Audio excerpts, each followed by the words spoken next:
Hyderabad central యూనివర్సిటీల భూముల పంచాయతీ రోజు రోజుకు రసాభాసగా పెద్ద రచ్చకు చర్చకే దారితీస్తున్నది. దీని మీద ఇప్పటికే ప్రతిపక్ష పార్టీలు కూడా ఘాటు మాటలే మాట్లాడుతున్నారు. ఇప్పుడు తెలంగాణలో దీని మీద రాజకీయంగా కూడా హాట్ టాపిక్ అయి కూసున్నది ముచ్చట.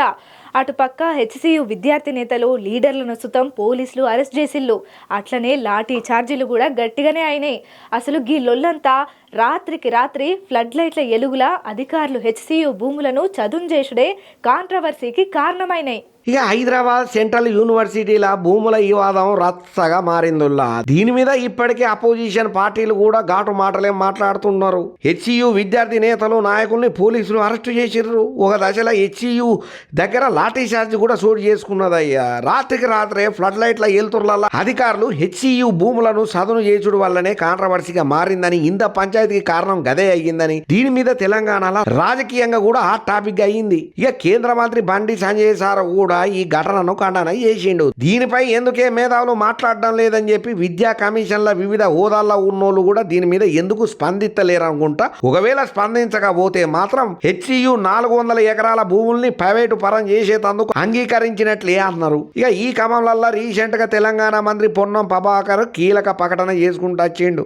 హెచ్సియుల చదువు చేస్తున్నటువంటి 400 ఎకరాల భూములను 21 ఏళ్ల క్రితము ప్రైవేటు సంస్థకు అప్పగించిందని అన్నాడు. ఇందులో హెచ్సియుకు కేటాయించిన భూమి గాని చెరువులు గాని ఒక్క అంగుళం సుతం లేదని చెప్పి క్లియర్ కట్ గా ఖరాఖండిగా బల్ల గుద్దినట్టు చెప్పిండు పొన్నం ప్రభాకర్ సారు. ఇక ఈ క్రమంలో హెచ్సియు భూముల వివాదం మీద విద్యార్థులు మండిపడుతున్నారయ్యా. వెంటనే ప్రభుత్వం తమ నిర్ణయాన్ని వెనక్కు తీసుకోవాలని చెప్పి గట్టిగానే హెచ్చరికలను సుతం జారీ చేస్తున్నారు. ఒకవేళ ప్రభుత్వం దీని మీద వెనకకు తగ్గకపోతే గనక ఆమరణ దీక్ష చేయనీకే సుతం మేము రెడీ అని అంటున్నారయ్యా. ఇక ఈ క్రమంలో హెచ్సియుల పోలీసులు భారీగా మోహరణ చేసిండ్రు. ప్రస్తుతం హెచ్సియుల ఉద్రిక్త పరిస్థితులు ఏర్పడ్డాయి. భారీగా విద్యార్థులు కూడా అక్కడికి చేరుకొని నినాదాలు గట్టిగానే చేస్తున్నారు. ఇప్పటికే పలువురు విద్యార్థి నాయకుల్ని స్టూడెంట్స్ లను పోలీసులు అదుపులోకి తీసుకున్నారు. ఇక ఈ క్రమంలో మంత్రి పొన్నం సార్ మాట్లాడుకుంటా దీని మీద కొంతమంది రాజకీయ నాయకులు రాజకీయం చేస్తున్నారు, లేని రాద్ధాంతాన్ని రుద్దుతున్నారు. ఇండైరెక్ట్ ఘటన మీద స్పందించినటువంటి నేతల్ని ఉద్దేశం చేసుకుంటా పొన్నం సార్ మాట్లాడుకుంటూ వచ్చిండు.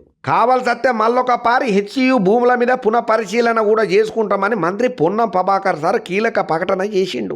ఏ రాజకీయాల్లో ఏందో ఎవరు తప్పు చేస్తున్నారో ఏందో, అధికారం ఉన్నప్పుడు ఒక మాట ఉంటుంది, అధికారం పోయిన తర్వాత వాళ్ళదో మాట ఉంటుంది, ఇప్పుడు అధికారం ఉన్నోళ్ళది ఒక మాట ఉంటుంది. ఎవరిది నిజమో ఎవరిది అబద్ధమో ఇప్పుడు ఆ డాక్యుమెంట్లను చూడొచ్చిందేవుడు చెప్పొచ్చిందేవుడు. ఇదంతా ఎందుకు జరుగుతున్నది, ఏమిటి కోసానికైనా అవుతున్నదని ఏం అర్థం కాక నెత్తి నోరు కొట్టుకుంటున్నారయ్యా ఈ ముచ్చటెరికైనా ప్రతి ఒక్కరు.